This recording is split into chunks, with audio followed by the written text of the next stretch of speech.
What is up, everybody? My name is CJ, and this is From the Sideline, where we come to you every Sunday breaking down the latest NFL news and discussions. And today we got a pretty interesting one. I wouldn't call him very controversial, but Mr. Brock Purdy finally gets the long rumored contract extension that he's been eyeing, and deservedly so, depending on where you stand there. We'll go around the docket and kind of just go straight into it, straight full dive into this Brock Purdy news. And Cody, how do you feel about Mr. Brock Purdy in this contract? Yeah, like you said, this was kind of long rumored. This was something that I was expecting. It was actually kind of quicker maybe than I expected because with Ayuk and other guys they've had, it's been longer and kind of holdouts in the training camp. So good for them to get it done early. I mean, he's the seventh highest paid quarterback, I think now. Is he the seventh best quarterback? Probably not, but there's guys like Tua and Trevor Lawrence getting paid more than him, so I think he's better than them. And I feel like this number in like the mid-50s is kind of just the market for quarterbacks now.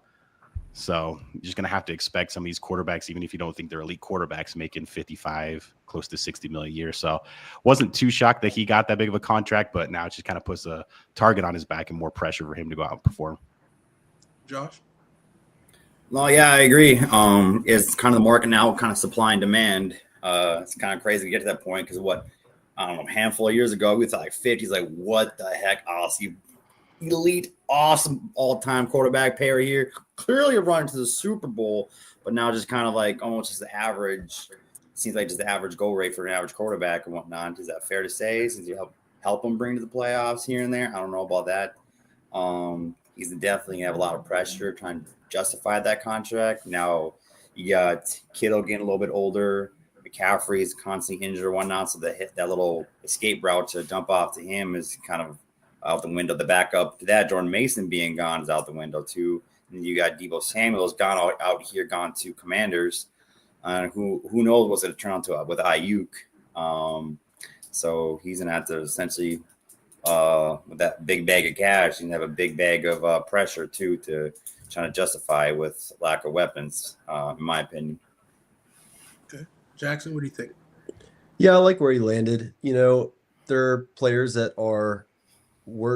I don't think stack up to him that are getting paid more.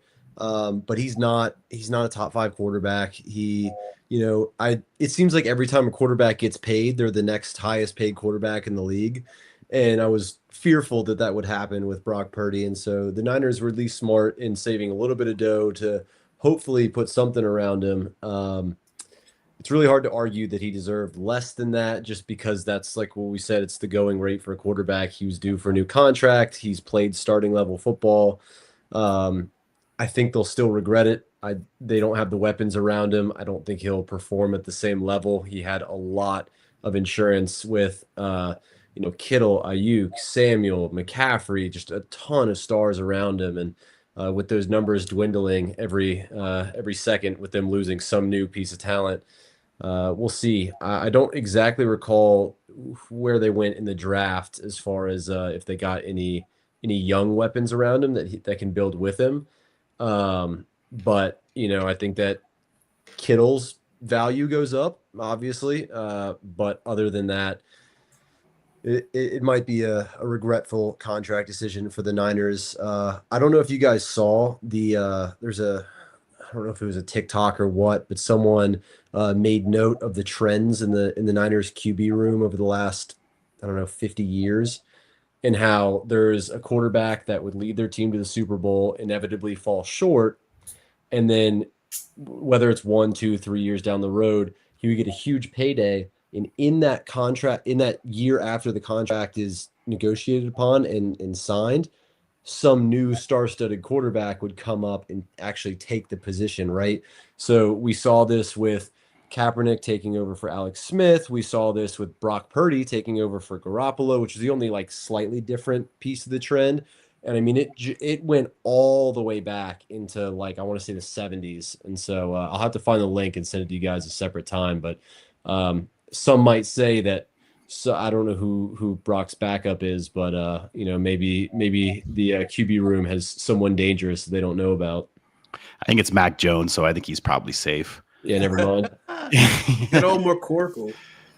Yeah, I think it is tough. Like, I think it's weird. It's perception reality with Brock Purdy, and it's the fact that he has led his team pretty deep in playoffs, obviously with a star-studded cast. Now having them to clear books in order to sign people. They did re-sign George Kittle to free up money in the short term to kind of maneuver the salary cap a little bit, and they're still going to have to figure out what they're going to do with Trent Williams because he's always demanding more guaranteed money every year.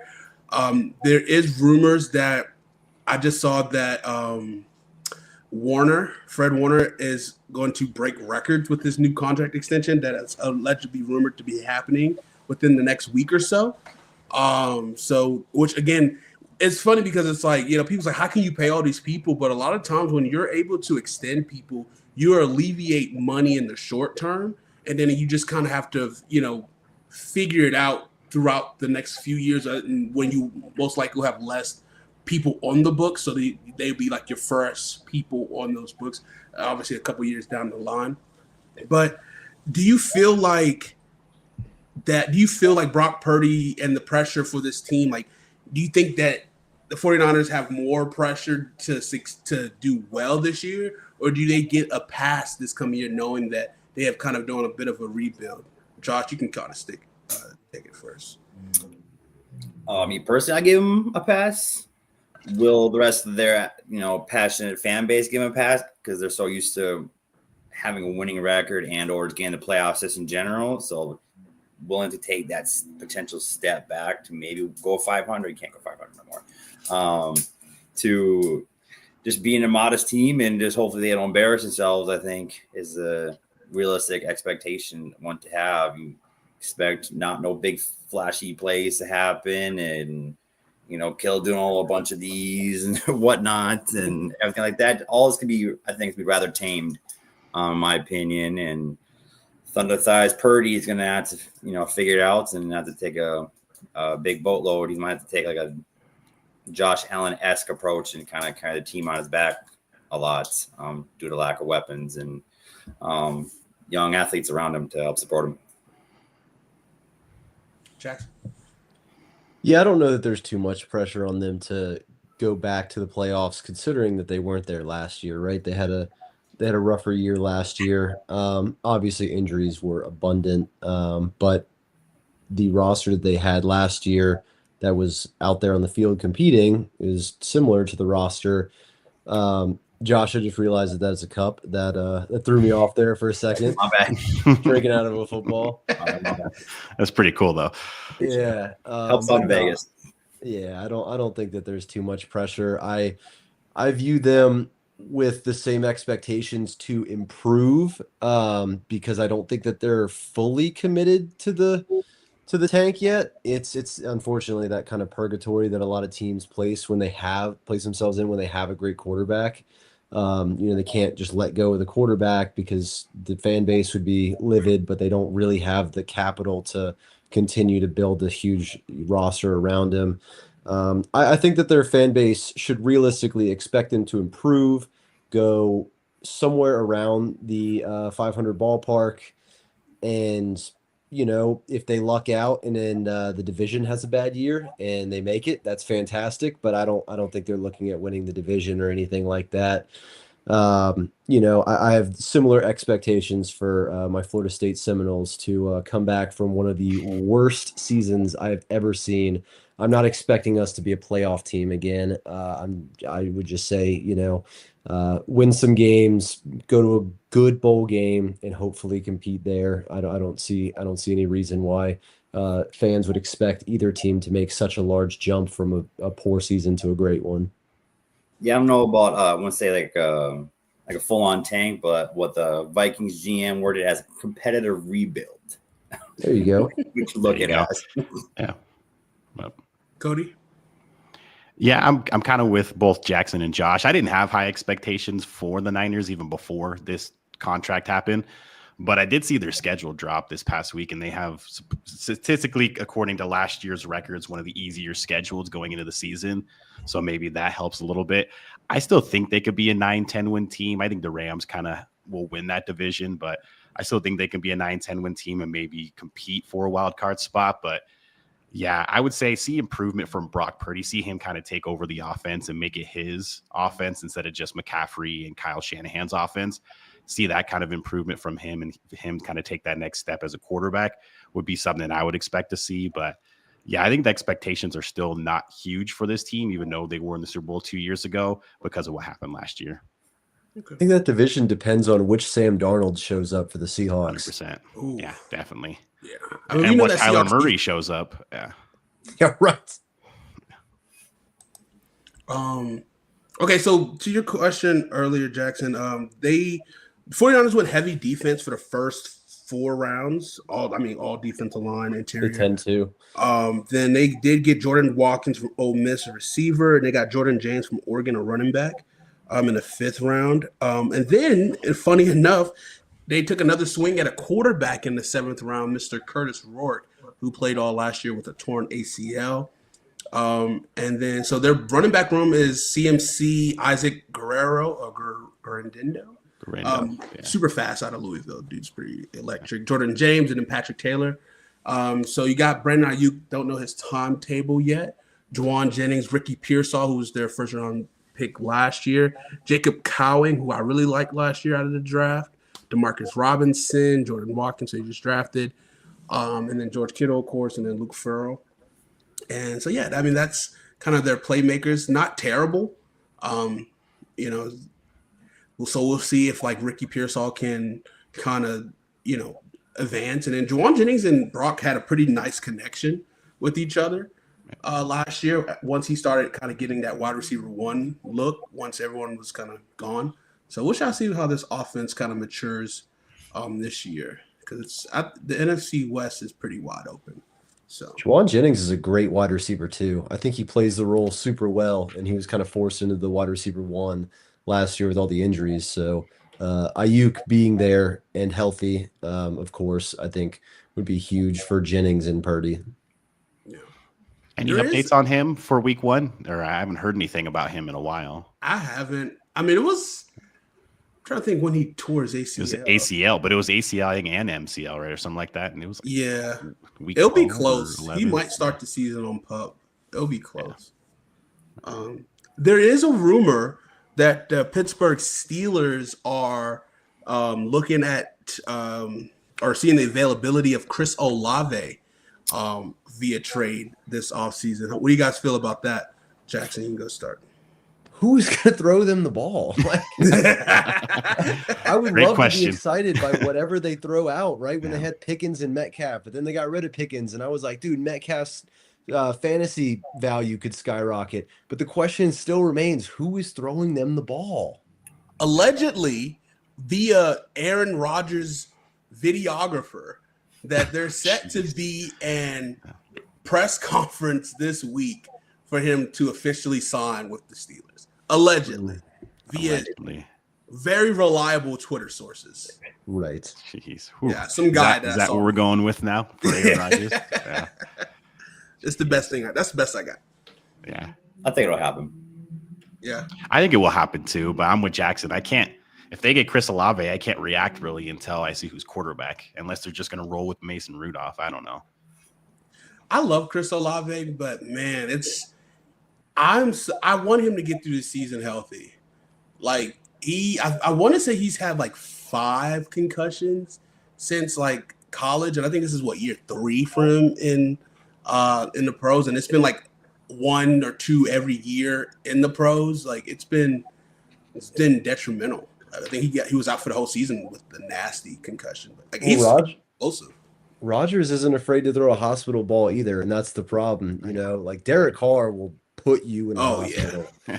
But Rodgers isn't afraid to do it either. He expects his receivers to make plays through contact, and he's had some great ones that can go up and get the ball. But Olave, while he can, definitely make some great catches, isn't really the size to be taking hits like that all the time. Agreed. Yeah, fair enough. I don't think we ever talked about it, because I think that's when we was off. It was Mother's Day weekend when Derek Carr officially announced that he's retiring. He's been having his I know he's been preaching. He's like a preacher at a church or something. He's been kind of videos have been coming out from that. But Are you guys surprised that Derek Carr retired? Are you guys unmoved? Cody, what do you think? I'm a little surprised, but I mean, there was rumors that he wasn't happy there. He was gonna like ask for a trade. So I wouldn't be shocked if he wasn't starting for the Saints this upcoming season. But to straight up retire, I thought was early because I mean, he's not a great quarterback, but I think there was still some left in the tank.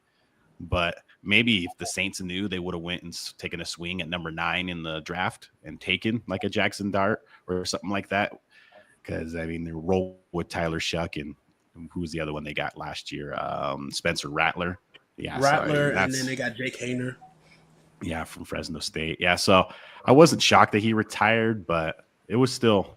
I've always liked the guy. I've always thought he was a little underrated, but I don't know. Josh?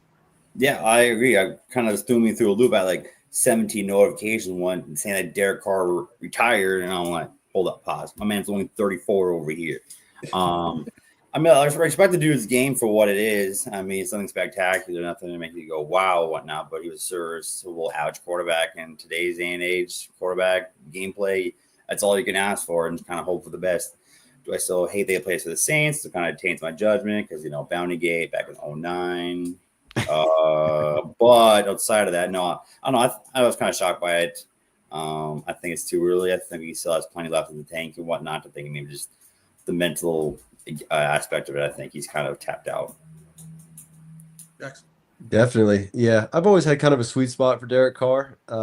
When I was a lot younger, my brother and I were pretty fed up with being Panthers fans, as that hasn't really changed much. And we decided to pick 2 AFC teams to cheer for, but they had to be below 500 and they had to be significantly below 500. And this bet carries into who will make a Super Bowl first, which neither of these teams have. But I picked the Raiders, and my brother picked the Jaguars. And that year, the Raiders drafted Derek Carr. And he was a young guy to be excited about from Fresno State, which I thought was an odd call. Not exactly a proven QB factory. But he played so well in those early years. He was just such a dynamic quarterback, and led them to a very exciting record in the regular season. I can't remember which year it was before he broke his leg, and then just devastated the Raiders fan base with the leg break. Right, like were they not a top 2 seed or aiming for a top 2 seed at that point? They were really good that year, and they were good. Yeah. That was like one of their top offenses they had, because I think that was under Gruden. And then I think they had Amari Cooper still. They did have Amari Cooper. Yeah. Raiders had talent, but they did. Crazy people up top. Yeah, they were a great team, and so I loved what he did there. And when it was time to go, it was time to go. He had overstayed his welcome in Oakland and then Las Vegas, and didn't work out with the Saints. Wasn't too disappointed about it because I'm a Panthers fan, but Right. Yeah. I'll never ever hate on someone for jumping a little early from the NFL. You got kids at home. It seems like he's, got a really good thing going with preaching and stuff like that. Protecting your body is a really respectable thing. When Luck did it, I was shocked. But I was like, hey man, he kind of noted I'm protecting my body. I've got a family to take care of. Like, each of those guys have made their money. They've made millions and millions of dollars, enough to make sure their kids are set for the rest of their lives, grandkids too. So yeah, I respect the move. If you really don't love the game anymore, the game won't love you back. So go ahead and jump out and take care of your family, man. That's what a blessing to be able to sit on millions and really spend time with your family. Yeah, I think one big thing is I'm glad that I guess he decided, like, he didn't have to, like, I mean, in a way he was kind of forced. Like, I know that his shoulder was kind of not responding the way he thought it, and I don't think he wanted to deal with the shoulder surgery. And I mean, shoulder surgery is a pain. Like, it's just a really big nuisance. But I mean, and on the other side with the Saints, it's like they kind of had an idea it could possibly happen, but I don't think it was like a definite. And he having to pay back $30 million to the Saints in order for him to, for it doesn't to like screw over too much of the Saints, even though he's still leaving a hefty dead cap of 14 this year and 35 next year. when it's all coming due. So it's not terrible, but in terms of the business side, for the Saints. But yeah, I mean, this would be a good time. Like Saints need to just like purge and sage their front office in terms of just getting these bad contracts out, because I think that era of like Cam Jordan and all those talented Alvin Kamara, like all those talented guys that they've done well drafting. I just think you can't, even though the NFC South is wide open, it's just like you have to kind of like, with the new head coach this year, finally, as someone that's not from that Sean Payton era, give yourself a chance to kind of re-cleanse and figure out what the New Orleans Saints are going to look like. And they're still kind of doing that, but I think they're still trying to like use this like a stump of like what already is there to try to grow. I mean, they re-signed Alvin Kamara to like a 2-year, $30 million deal, like right around the end of the season last year. So like he's still signed up for more money. So I don't know. I'm interested to see what they do, because again, it's year one for Kellen Moore. So they did have a pretty interesting schedule release video where they had like the angry interpreter for him when he was asking questions. It was entertaining. It was pretty solid. But yeah. Well, speaking of the schedule, we had our big schedule release this past week, and everyone's excited to see. We already knew who everyone was playing, but I think everyone's excited to see when, so you can start to plan your trips. And me as a Commanders fan, there's a Madrid game up and coming, which is great, I guess. Right. I mean, I don't know. Like, how do you guys feel about international games? Like, obviously, if you're the home team, you do lose revenue from this, from from the business side, but then also you do lose an opportunity for that game as a fan, unless you wanted to make that accommodation to go to, whether you're going to London, Berlin, Madrid, Brazil, wherever, Mexico, like all these different places everyone's going. But how do you guys feel about like these international games? Listen, I'm the go ahead, Josh. No, so obviously again I'm going to talk about the Vikings. So speaking of international games, I don't know if it's been done yet in the NFL, but Vikings now have one but two back-to-back games international. Going to Dublin week 4, play the Steelers, and then week 5 go to London to play the Browns, which kind of wild. I mean, sure, it saves them a trip, extra jet lag to go there and come back, but not only that, it's great because both of those games are our away games. And with that, but is it really our away games? Because internationally, Vikings are kind of very well known. On the other parts of the world tend to be a little heavy Viking-based fans in general. So is it really away games for us? Or some sort of capacity, but I think that's just wild. Just back-to-back international games is kind of crazy. And is that something that's going to be more frequent for other teams to come as well, to really kind of push the line of how far the NFL is trying to get out the brand? Is we will definitely see for sure. Yeah. I think the Jags did that last year. I think they had back-to-back home games in London last year, I think. But yeah, they didn't have to go to 2 different cities though. So yeah, they went to Wembley and Tottenham Stadium.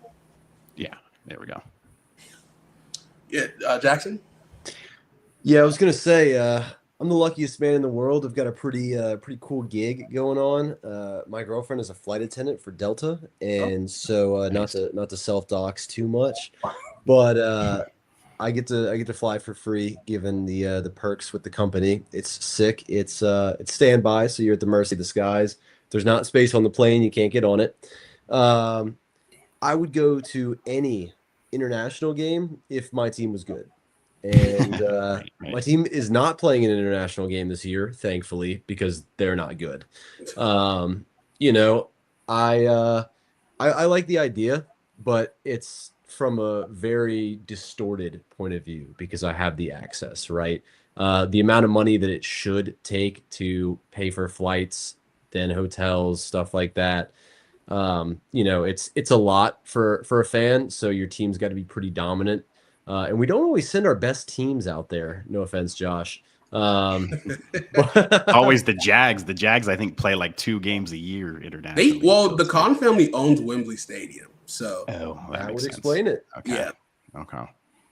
So I'm pro, but it's not great for your for the profit of the teams that play it. So I'm good with my Panthers staying in the United States this year until we can be a product worth sharing with the world. Cody, any thoughts? Yeah, I'm kind of with Jackson. Not the Delta situation. That's cool though, but I'm pro it as well. Patriots don't have an international game this year, which is cool. But I mean, I feel like this is inevitable. Like this is just going to get more and more every year. They talked about Australia, which would be crazy for the travel. But I mean, that'd be a game you have to start week 1. Yeah, 100%. Yeah, and then they almost have to give them a bye in like week 2, or give them like a Monday night game in week 2. I'd say it's like a week 3 game, and then you give them the first week 4 bye, so that their bodies aren't too broken down. Yeah. So I think that might be pushing it a little bit, but I mean, it's growing the game. It's getting more global, so I get what they're doing there. I don't mind it because I get football from like 9 a.m. to like 9 p.m. on Sunday, so that's cool. So I don't mind it as far as the consumer watching it on TV. But yeah, some of these teams, I'm sure, especially if you're a West Coast team and you're going to Europe, that can be a lot of travel. So I'm sure some of these teams don't love it, but as a consumer, I don't mind it at all.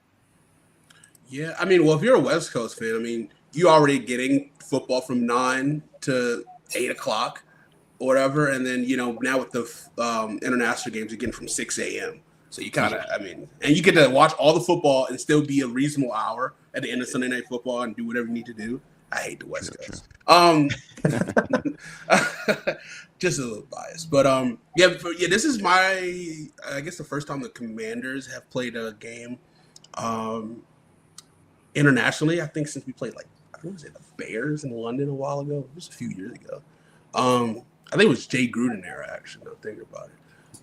But yeah, I mean, looking at our schedule, as the props of having a rising star quarterback with Jaden Daniels, having 5 primetime games, but I think 8 standalone games. So we're going to play on Christmas this year. We're playing on Thanksgiving, I believe. No, we're not playing on Thanksgiving. So we're playing Christmas game. We have a Thursday night football game, 2 Monday night, 2 Sunday nights, international game, and then I think the Philly game's a Saturday early game before. I think it's that Christmas. Saturday, first Saturday. Yeah, because I think that's the first round of the college football playoffs, so they go up against that, which is crazy. I think that's something else I just saw was someone posted a video saying how the NFL are just bullying and taking days away from every other sport. How Christmas used to be, literally people say this the start of the NBA season is really Christmas Day. But now the NFL is no, we're taking Christmas Day.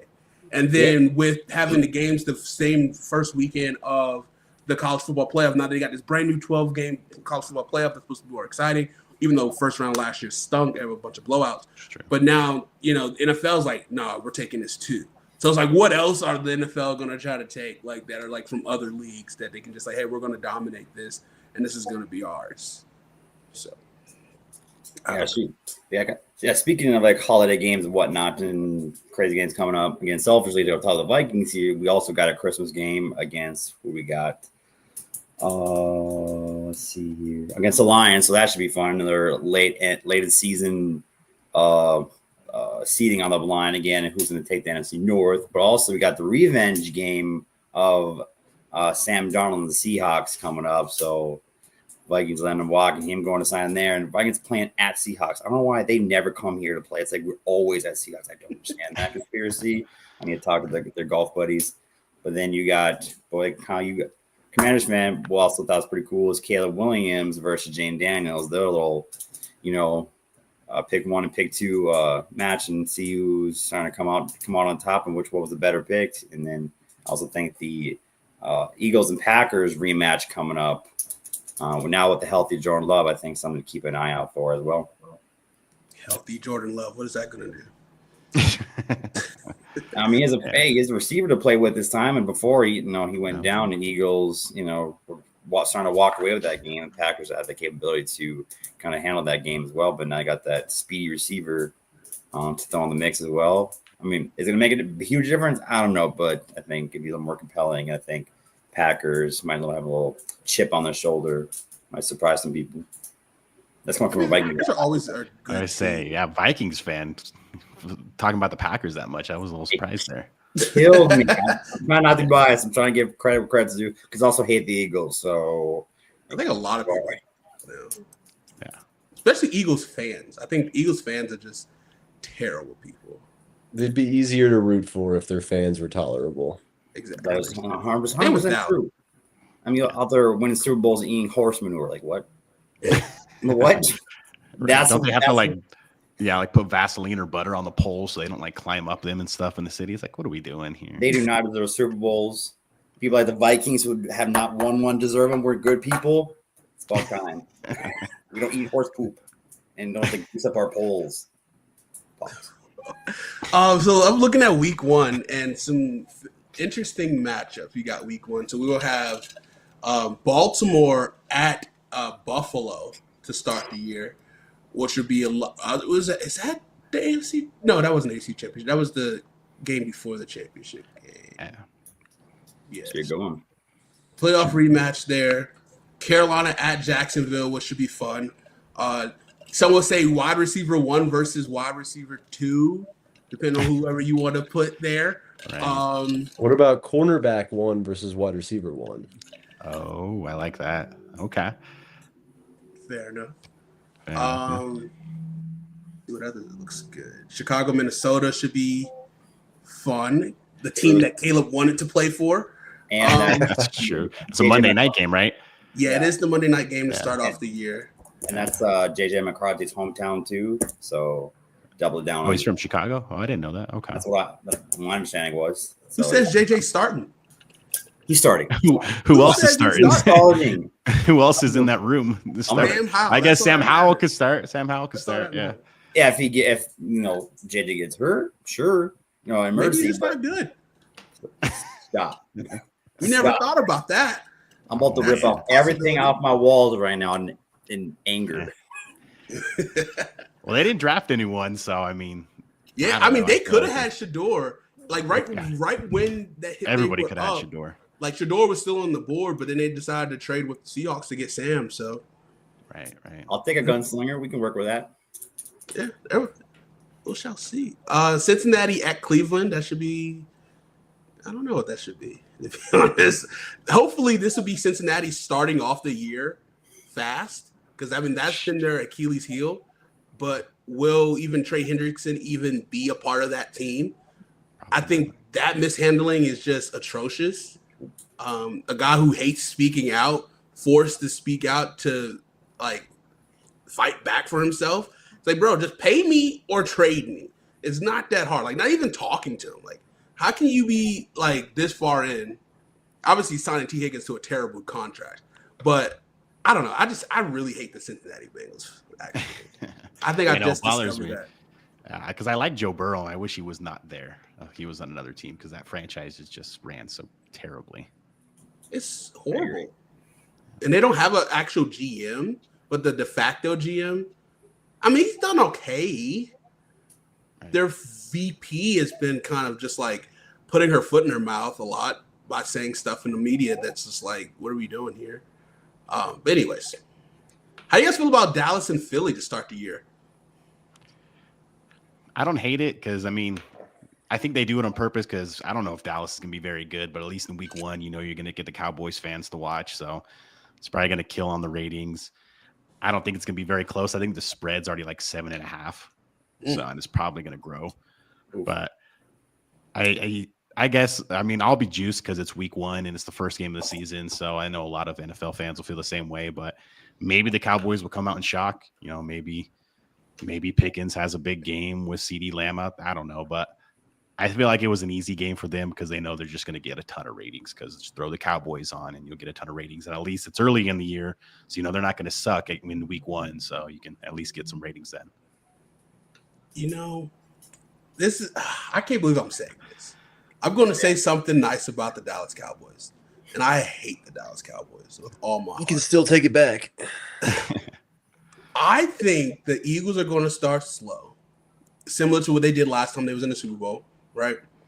But I just think the Cowboys are going to be a different team this year in the fact that they're going to be so fundamentally sound. It's going to be weird. They're going to be like old school, run the football and just let Dak pick his moments. And I think that's something I don't think we're going to expect, because obviously with Kellen and Mike, they kind of passed. I mean, they had pretty good balance last year, but I think they're going to be like a 65% run this year to, the pass game. And I think it's going to surprise a lot of people with the Tyler offensive line. All Tyler's just going to be going downhill. It might shock some people. And I would say that I would predict for Dallas to come out and get a victory week 1. Oh, I think you're just going cover. You're going straight victory then. Dang. If I'm taking the early cover at 7, yeah, I think they'll cover for sure. But I think they might win. I just think that it's going to be a different mentality Dallas Cowboys to start the year. Now, whether or not they'll be able to stop the run on the other side of the ball, that's a whole different question. But I think they will put more of an emphasis of 25 to 30 carries with their factory of backs this year. And a late signing of Nick Chubb that's going to happen in training camp, people are going to be like, wait a minute, Dallas Cowboys finally got the running back. That's going to be a great storyline. These narratives we're building is just perfect. They've got a deep running back room. I don't know about the Nick Chubb signing, but Javonte, gotta love him as a Carolina fan. And then drafting Jaden Blue and Phil Maffa, who are both great running backs. Phil Maffa. I didn't realize they got Maffa too. Right, Maffa was a slide. He was a great running back. Yeah. Miles Sanders from Carolina, or from the Eagles, if you'd like to remember when he was good. Right. And then Deuce Vaughn as well. That's not a bad running back room at all. It's no one is a top 10 running back, but they're all good, serviceable running backs. You could run that committee and not have to worry about a tired back at all. Yeah. Yeah, true.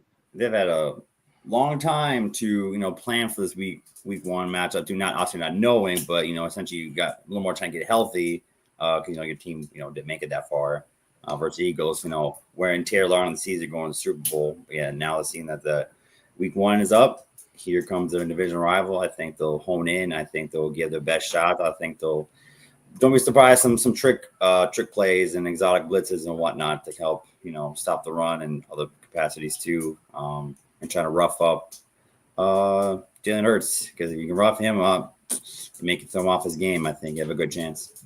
You got Michael Parsons pinning his ears back. That's a good start. Question is, will Michael Parsons be the highest paid defensive player in the NFL by that game? Jerry Jones will probably do it the Wednesday before. Watch, just to get some more publicity. He did. Didn't he sign Dak last year? Sunday morning of week 1 or something like that. I think CD was last year, wasn't he? Was it CD? Well, it was one of the two. Yeah, CD, and it was the Sunday morning of week 1. Yeah, he could be.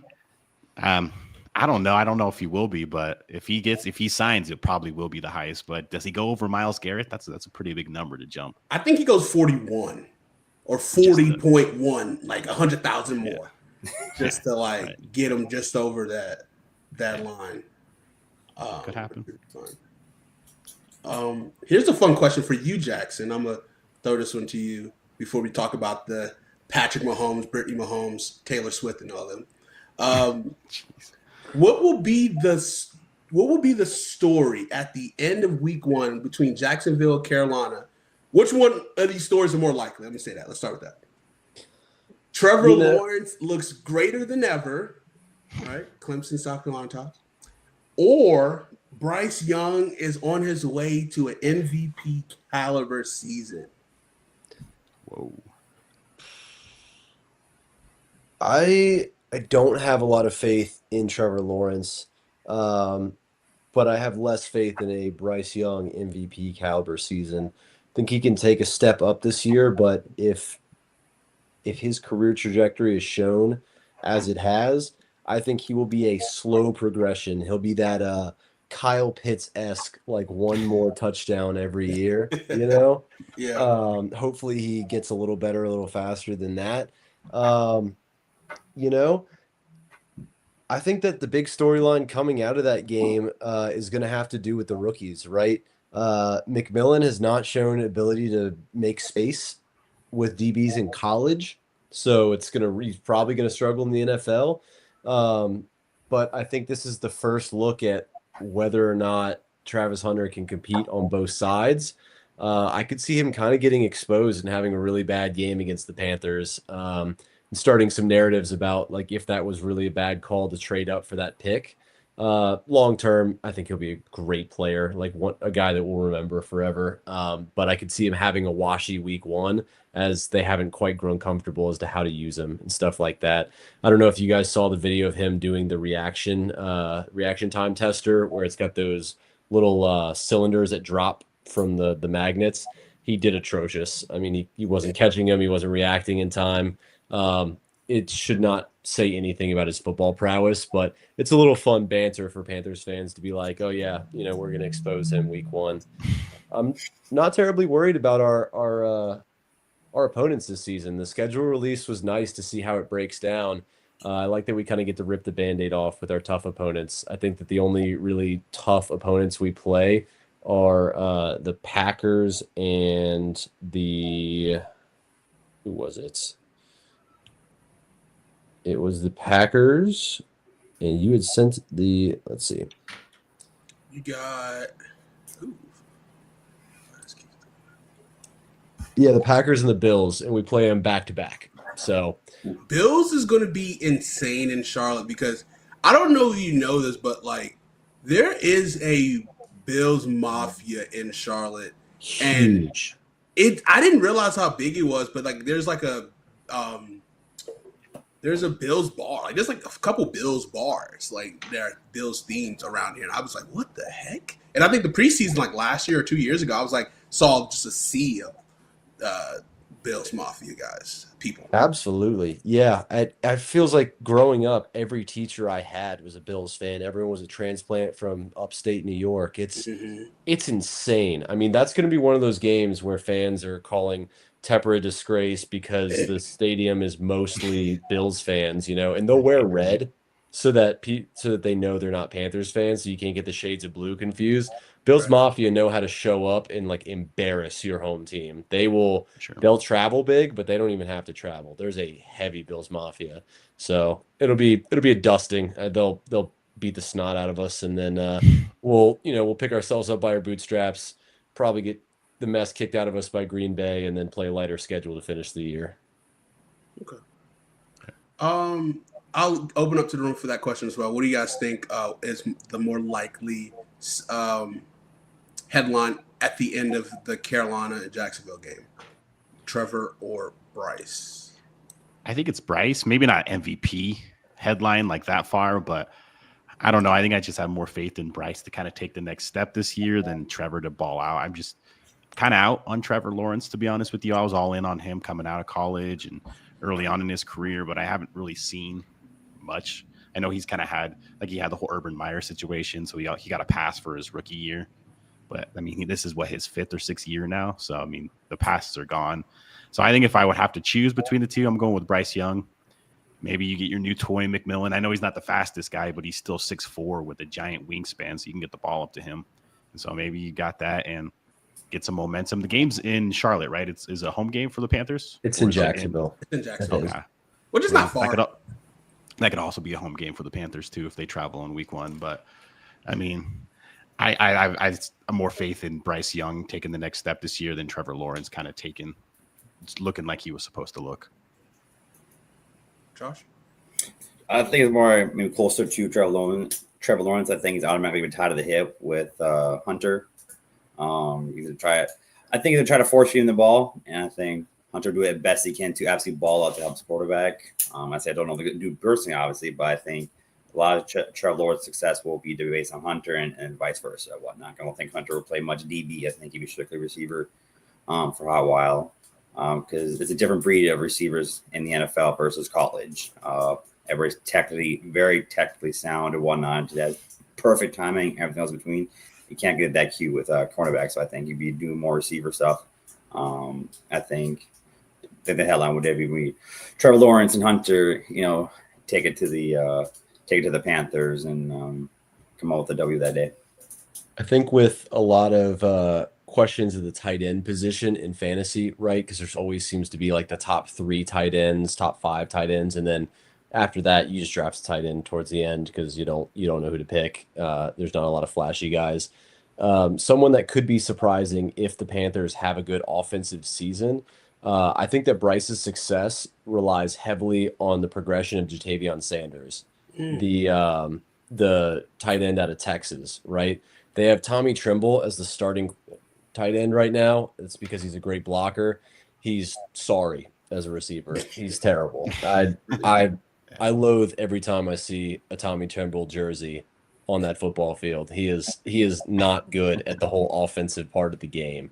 But Sanders has a lot of upside, raw talent, freak athleticism. He got injured last year, but showed some flashes as well. Really tough guy, loves to hit. So I think that if he can make that next step and play like he did at Texas, he could really be a catalyst for Bryce because every good quarterback needs a good tight end. You guys, Panthers also did draft a tight end later in this draft that was kind of a sneaky pickup who kind of was also dealt with injuries in college. So it could be like one of those low risk, high reward, or a guy who's pretty talented to kind of revamp that tight end room that desperately needed it over the past couple of years. So yeah, I don't hate it. Love a good tight end draft. True. Cody, this one's for you. So you guys played the Las Vegas Raiders to start. What do you think will be the more likely storyline at the end of that matchup? Drake May should have been quarterback 1 in his draft, or Ashton Genty will not only win Rookie of the Year, but will win Offensive Player of the Year. Whew. Is there an option 3, or do I got to?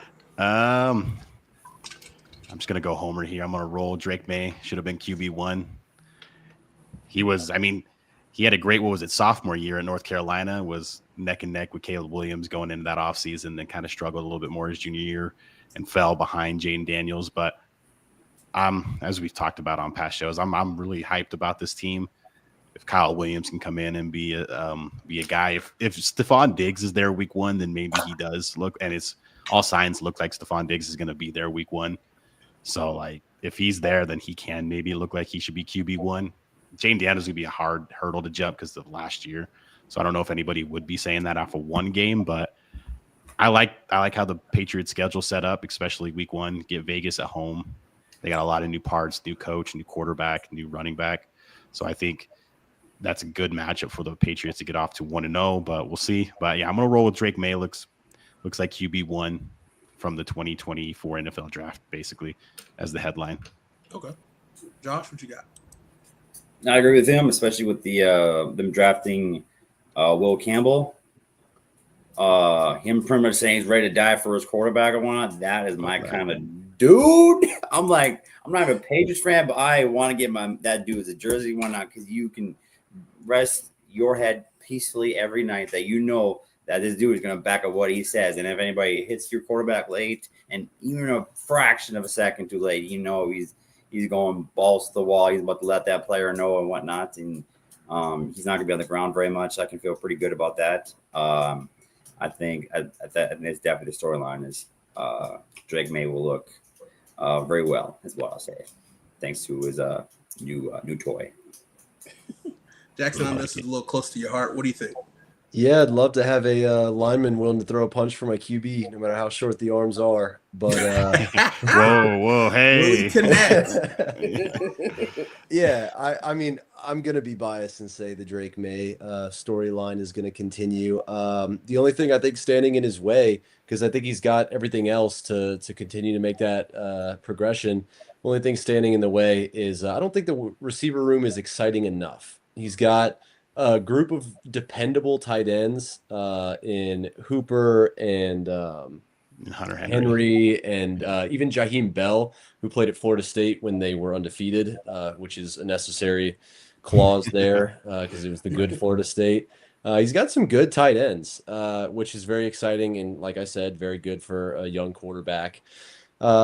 Diggs, super exciting grab. I just feel like there's got to be one more exciting piece. Now, he doesn't need two wide receiver ones, but there's got to be someone else. You know, Jalen Polk was not exciting. Boutte, He stunk last year. Yeah, right? Polk was yeah. awful. I Yeah. was, trying to be. You're as being kind as nice. You're possible, being nice. but yeah, Yeah. yeah, he was pretty atrocious. Boutte does not excite me. I love Boutte. He all right, all right. He's great. So I'm hoping Kyle Williams, man, steps in that role. I know it's hard Yeah. right off the bat, but yeah. Yeah, Or maybe even they Oh, picked Javon up, Baker. Javon Baker, and then Mac Hollins is probably he's a wide receiver Mac 3, Hollins, but oof. not a terrible pickup.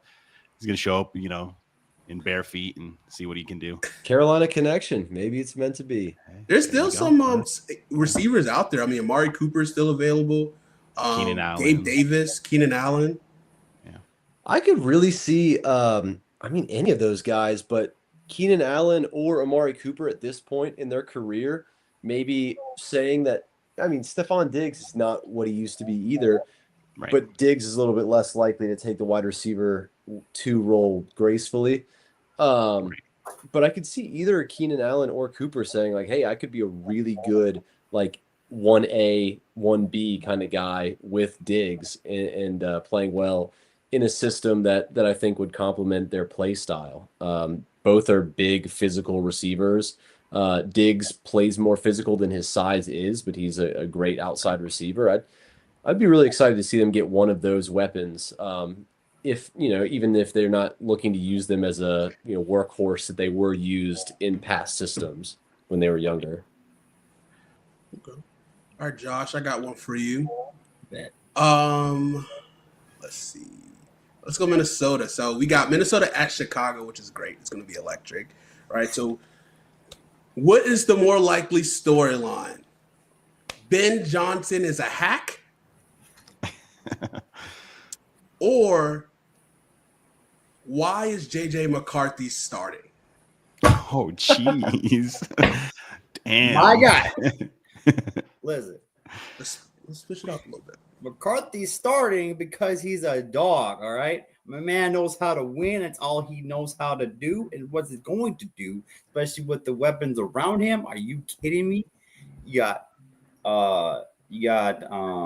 Aaron Jones, you got Jordan Mason, you got TJ Hawkinson, you got Jay Jettis? yeah, that Addison? dude, you got Jordan Addison and whatnot. You got Pat completely Felton, fourth round? revamped offensive line. Yeah, you got Felton over here too. Dude has no choice but to succeed. He couldn't fail if he wanted to. That's what I'm saying. Write it down. He said Ben Johnson will be a hack. That's the storyline. More likely storyline. He'll definitely help out the Bears for sure. I mean, they're a hot mess. Will he completely help out and make it look like the Lions offense? Probably not so much. I think Caleb Williams will be able to now have somebody hold his hand and baby him during film room. Which crazy him to say that no one had watched him with him, which is I think it's kind of BS because every organization has film room sessions, whether you do with your offense as a whole or you do with your position group and whatnot. For him to say that he didn't have none of that at all is absolutely BS, and him not taking accountability continues to show. I don't think Ben Johnson will let that slide. So he's saying he need a pacifier while he watches game film, and that's going to happen. So if he doesn't, Vikings are coming either way. So buckle up. So it's not going to be a pretty game. Damn. Strong statements. I think I'm going to be the first disagree on this podcast today, and I'm going to say that McCarthy was a good college quarterback. I think he plays a very consistent game. He can play trustworthy when you need him to. I just don't think that that's the yes, exactly, handoff merchant. But I just don't know that reliable type of play is enough to be reliable in the NFL. I think that the lights are going to be pretty bright. And I think that as far as, pitting him against what Ben Johnson's doing at the Bears, it may not be this year, but I think that the Bears could really reap some success from Johnson's plan. I think that I honestly don't see it being impossible that the Vikings win the battle and not the war. I could see them winning week 1, but then having a worse season than the Bears. I think the Vikings may be more ready to win right now in week 1, but not have a sustainable model for success across the season. Whereas a lot of new pieces in Chicago need to grow together as the season progresses. Them lights are not too bright. My dude wins championships. If the light is too bright, my dude's putting sunglasses on. All right, if it's too bright, no matter. Chuck, he's like, what the Vikings will do with him? They know his strengths and weaknesses. His strength is winning, and his weakness is he's so used to handing off the ball. Because why force yourself to pass the ball if you got a great run game, right? Why try to fix something that's not broken, right? So he's going to ask him to do what he needs to do. They're not going to ask him unless both running backs slow down. Then sure, sling the rock. Otherwise, just manage the game. I think it would be a top tier game manager. All right, I think you'll put the ball where it needs to. He's not going to put the ball in harm's way. And continue to sign more cameras when the game is done. I just heard. I'm sorry, Josh. Yeah, I'm sorry, Josh. I got to go with Jackson on this one too, man. If that's the more likely storyline, to be honest, I don't think either storyline is going to be the case coming out of it. But if I have to choose one, because I actually do think Ben Johnson and that offense will look pretty good. It's a home game.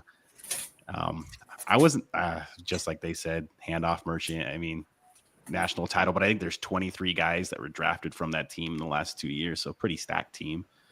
So I hope I'm wrong for you, Josh. And we're talking on that Monday, that next Sunday after that Monday night game. You can talk all the shit you want if it doesn't look that way. Yeah. But, I got names. I got names down right now. If y'all can see, I got names. TJ, what are you doing? Are you part of my list? Am I taking? Hey, just go ahead and write my name down in pen because you can. I hate Ben Johnson and I despise JJ McCarthy. Whoa! My pen died. You're lucky. There you go. I think it's going to be end of a tie because it's going to be a shit show. That's what I want to see on Monday Night Football. Ain't no way. Way. All right, so let's wrap up this show with a way too early MVP, and we can revisit this in a couple of months, in about 100 days. I want to start off with who I think is my early favorite to win MVP this year. And, I don't watch The Simpsons or anything like that, so I don't know who that is. But Jaden Daniels for MVP year 2, I think it just makes too much sense. Gee, I wonder. 4,500 yards, 30 touchdowns passing, 8 rushing touchdowns, another 700 yards rushing the ball. I mean, just an insane season. No, no Simpsons or nothing like that, but just, that's what I think. You guys, it's definitely possible. I think. I don't mind the Commanders since they took it to the Lions and it made me very happy during work one day. So I think it's pretty respectful to it. I think it's completely possible. Again, what makes me sick to say, as I know as a Viking fan, I also think maybe possibly Jordan Love is a possibility of winning MVP now that he has number one receiver and solid complementary receivers to go with it, and solid run game, solid pass game. Offensive line is all right, but I think he has the capabilities to get it done. So just not get the Vikings, but all the other games, I think he has a chance to get it done. So, wow, are you a Vikings fan? Stop. I can't tell. I prove how not biased I am. Leave me alone. I'm gonna roll with Joe Burrow because the Bengals are just gonna be like all offense. He's probably gonna throw for 5,000 yards potentially, and have to carry that team on his back. If they make the playoffs, he's got to be MVP. So it's basically a quarterback award at this point. So I'm gonna roll with Joe Burrow as the MVP. Yeah, it's a quarterback award. My bet was definitely on Joe Burrow. I think an exciting option, someone who's going to be handing the ball off a lot, but could enjoy some success with a good running game and maybe have enough of a passing game opened up would be Justin Herbert. Harbaugh likes to run a solid, consistent offense, and if Herbert can make the step up, then maybe. But I'd roll with Burrow if I had to put money down on it. They're going to be all offense, and I think that the narrative will favor him if they are winning because they know it's against all odds with no defense, especially when Hendrickson ends up on a different team because of all the disputes and stuff. Like there's going to be nothing supporting, Joe Burrow getting handed any sort of success this year. He's going to have to craft it himself. He's got the talent around him, no doubt, but he's going to be having to put up 50 points a game just to win. All right. Well, that does it for us from the South. Hey, CJ, are we able to go over just a little bit more? Are What's up? if we're allowed to go over just a little bit more? Go for it. Let's go for it. Okay. Back to the rules. Well, we all had, most likely storylines from our team. So what's the most likely storyline for the Commanders playing the Giants week 1? Ooh. Jane Daniels sophomore slump, or it's time to start Jackson Dart? Oh, I don't believe in slumps. I sit up straight. So it's Jackson Dart time. A little of this if you're a soccer fan. I just think that everyone's going to want the hot new thing. It is uncanny how much Jackson Dart looks like Daniel Jones in a helmet. So that kind of was like maybe give people a little PTSD or whatnot. So, but I just think Jaden's going to come out hot. He didn't throw a passing touchdown for the first 2 weeks until week 3 to Trent Scott against the Cincinnati Bengals on Monday Night Football. So I think him starting week 1 with 3 touchdowns, 330 against the Giants, something like that, just spitballing numbers out there. I think that Jaden is going to start off his MVP run week 1. So it's going to be electric. And also a fun last tidbit, a fun deep sleeper MVP, Baker Mayfield. I'm just going to throw that one out there. But I just moved to Tampa, so wow. I'll be rooting for it. I'm looking at least watching some home games, definitely against the Panthers. But hey, if the Bake Show is on, I'm watching. Yeah, he's fun. He's entertaining for sure. I think he's like 30-1 too, so that'd be a nice. Go throw a little bit on. Throw some change out the couch. Yeah. All right, guys. Well, that has been us from the sidelines. We hope you guys enjoyed this show. Let us know who your MVP candidates are. We'll talk about that more later on, and have a great rest of your night. We'll be here every Sunday night at 8:00. Have a great rest of your day, guys. Go Vikings. Oh, Canada. Put on a suit, drink water, don't drink and drive. Hey, man, call your mother. It means nothing. It means nothing. Nah, they lying to you. It's about the money. Now you're more fluent.